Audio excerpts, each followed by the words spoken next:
My name is Gracie Donovan, and I'm a graduating senior of the Literature Department.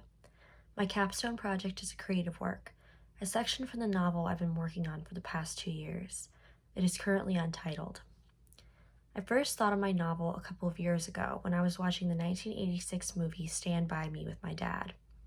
I watched as this group of young boys engaged in friendship together, solved a dark sort of mystery together, and came of age together. I was so fascinated by the movie, and I felt there was a sense of friendship there that I either wanted or just really enjoyed as an audience member. Other literary works that influenced me in my project are John Knowles' A Separate Peace, Donna Tartt's The Secret History, and M.L. Rio's If We Were Villains. But it was after watching Stand By Me that I told my dad that I was going to write this story, but with girls. On social media sites, readers have labeled this genre of literature and film as dark academia. This has become not only a genre, but an aesthetic subculture. One piece of media that exemplifies it quite well is Peter Weir's Dead Poets Society. These narratives are often psychological thrillers and coming-of-age tales. They tend to explore a concept of beauty and art, elitism, homoeroticism, and coming of age. But these themes are all explored under the lens of masculinity. My main character, Kit Campbell, and her female friends exist inside this masculine dark academia world at the fictional Holden College. In order to argue how these stories generally exclude women, I want to create a sense that it is physically impossible for these girls to come of age in the same way that male characters do in these stories and environments. One way I'm hoping to do this is by showing the female characters attempting to emulate the actions of their male friends, acting in the same way that male characters traditionally do in this genre. This emulation will ultimately lead to disaster, as Kit's sexual assault by one of the male characters leads to a murder that the girls are forced to cover up together. This will act as a reminder that while women can attempt to act as men do, the fact of their sexuality always acts as a supposed vulnerability. I want to emphasize the fact of the dangers of female sexuality with the romance between Kit and her roommate Joan. Kit's attempt to explore her sexuality, her attraction to Joan, will ultimately lead to the murder.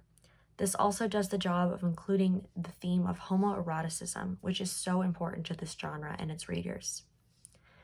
I want to celebrate femininity in my work the same way that these dark academic works celebrate masculinity.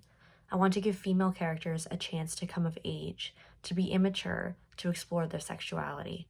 But I also want to add something new to this genre and to critique the way it excludes women.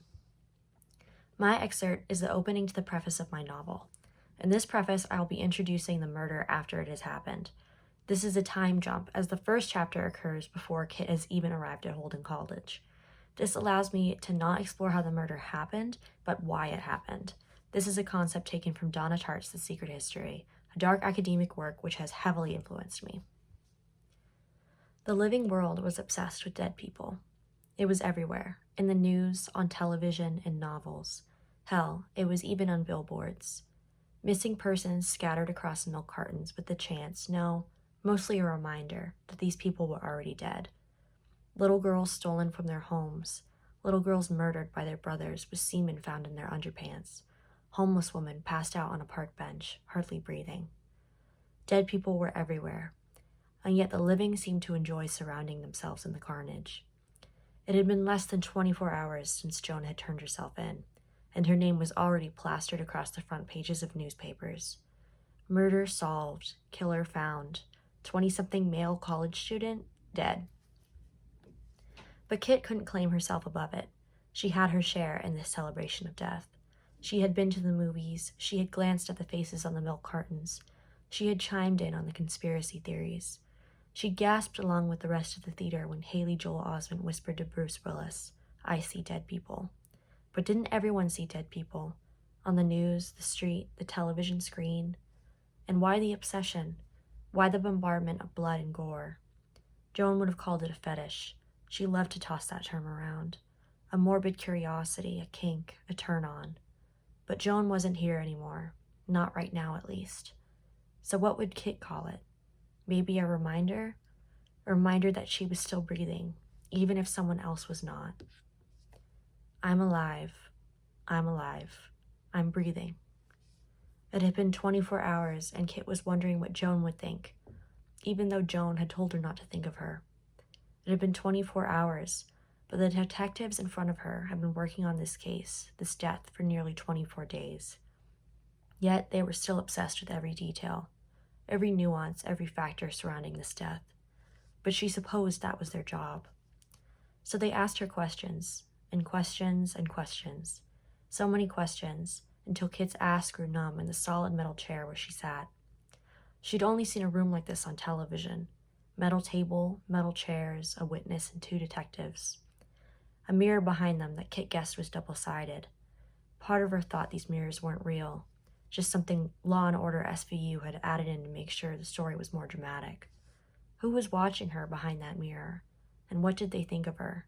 Who did they see? Did they see the girl who'd been staring back at Kit in the mirror all her life? The girl with blue bruises under her eyes and a paint splatter of freckles across her face? Or was it the girl Joan had seen? She wasn't sure if she knew who that girl was anymore, or if she'd ever really known. Who was that version of Kit that had gone dancing across grassy quads, sipped Merlot straight out of the bottle, and sang aloud with friends at her heels?